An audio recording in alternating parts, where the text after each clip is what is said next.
Hey guys, Matthew here. So, on my channel, there's the video on the results of 100 T3 burial chambers. But ever since this video, people have been asking me, like, how much currency do you make in an hour? Because, 100 maps can take a few hours, but it can take a week, depending on, how fast you run the maps and your build and a bunch of different things. So this time around, I decided to do an actual hour. So, just to be fair, I didn't do like a D&D hour where I'm basically not talking to anybody. I'm not doing any breaches or abysses, and I'm just running the map as fast as possible. I did a typical normal hour. So I had a few trades, had to TP out, do the trade, go back in. I also had a few breaches. I always clear my breaches. Never know when a doctor's gonna drop. I've gotten one from a breach, so it's possible. Um, and I did my abyss because you never know when a good jewel is gonna drop, or not really in a eye level 70 map, but you just never know. It's extra mobs. Extra mobs means maybe extra doctors, maybe extra exalts. So I go ahead and clear them. Obviously, you can skip breaches or abysses in a T3 map, and in reality, you might actually be better off doing that, just because the pack size is so low on the breach, because of how bad they got nerfed. So I'm gonna go ahead and show you the results. I also have a notepad here with the actual calculations. So this is it. This is what we got in an hour. I went ahead and converted the jewelers to fusings, but other than that, this is it. This is what we got in an hour. So I did the math on this already. I went with the current prices on PoE.trade. Not the macro, nothing like that.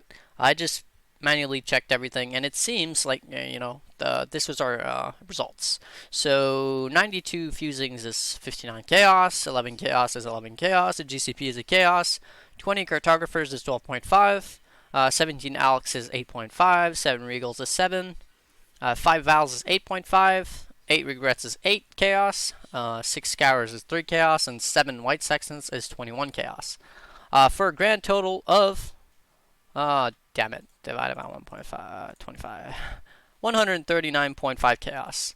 That's basically a little bit over an Exalt. Exalt prices are about 125, 120, 130, something like that. In between 120 and 130. I didn't really play today, other than this little test and stuff, so I haven't really been following the price. I know they're fluctuating a lot, and they've been going down since there's been a really big ban, like a ban wave of all the currency bots and whatnot. So exalts are going down, so this is a little bit more than an exalt actually per hour. And like I said, this is not a slash D&D where I'm just going super efficient as I can. I still took trades and whatnot. So in reality, the number that you saw earlier, was actually a times 1.25, because I think you can actually be about 25% faster if you skip the abyss, if you don't do your trades, if you don't do any breach that's not in a very open area, like if you skip the breaches that are not considered like really good, you can actually do about 25% faster than that, which is the number you saw before, 174. So you can push almost like 1.3 to 1.5 exalts per hour, basically, in pure currency. This is not counting any uniques, and in reality, you do get some uniques. I didn't get anything really good in that hour, but you can get a tabula, which is a divine, and other things which you can sell for a decent amount depending on the rolls and all that. So this is just in raw currency, because we're not counting in the uniques, and also we're not counting maps. I ran about 40 maps in that 1 hour period.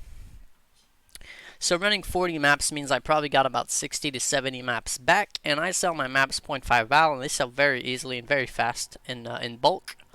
So in reality, if I invested, if I ran 40 maps, I get my 40 back and then an extra 20 or 30. That's 10 to 15 vals, which is basically 15 to 20 chaos extra that we can add on top of this number.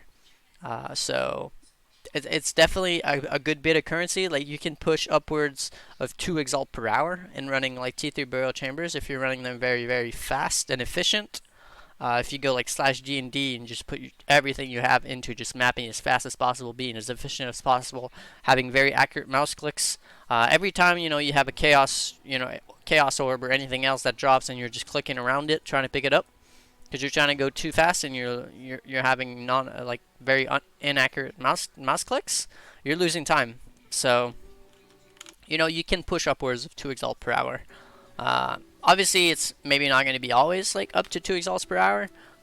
Sometimes it's just you go on a dry streak and your maps don't give you much. But I think on average, saying 1.5 to 1.8 at the current price of exalts every single hour in just currency drops is very, very achievable by just about anybody. And for the people who are like, yeah, but you have 6 links, this 6 link doesn't matter. You have Headhunter, yeah, sure, but you can just throw on Abyssco's Leech and it's going to be almost the same.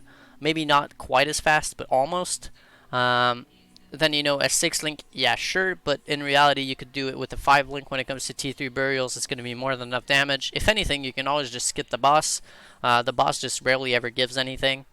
And in terms of quantity, it's pretty easy to reach my quantity gear. Just get a talisman. Those are pretty much free.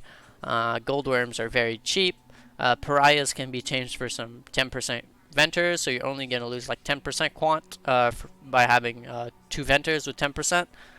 So you can reach this amount of quantity, or almost reach this amount of quantity, pretty easily for very cheap. Like MF characters were never characters that were super expensive to build. They're super, super, super expensive to perfect, but they're extremely cheap to just get started on. So I think that's going to be it for the video. Just wanted to, tell you guys that it's actually pretty easy to make currency when it comes to T3 burials or any other map in reality. Any map that you enjoy running can net you this kind of currency every single hour, just depending on your efficiency at running the map, your build, how what you pick up, what you ID. Every time you lose time, every time you're wasting time, you're basically losing currency. That's basically how Path of Exile works when it comes to mapping. So I think that's going to be it for the video. Congrats, KSMBT. He's probably just got his 2nd doctor, I'm guessing, so that's pretty good. In 800 maps, it would appear. So that's a little bit under average, I'm guessing, but you never know what his actual quantity gear is, so it might actually be pretty average. Because I think it's about 1 in 3 to 400 with pretty much not much quantity gear. At least that's what I've been told. Never know. Some people are saying it's 1 in 200. I think that doesn't really make sense. That would pretty much trivialize headhunters. I feel like they'd be super cheap if it was just that easy to get. 1,600 maps is not that many maps when it comes to maps you're running in like a minute or a minute 30. So, I mean, that's going to cut it for the video. Hopefully you guys enjoyed. Hopefully you guys learned a little something. And I'll be sure to catch you on the next one.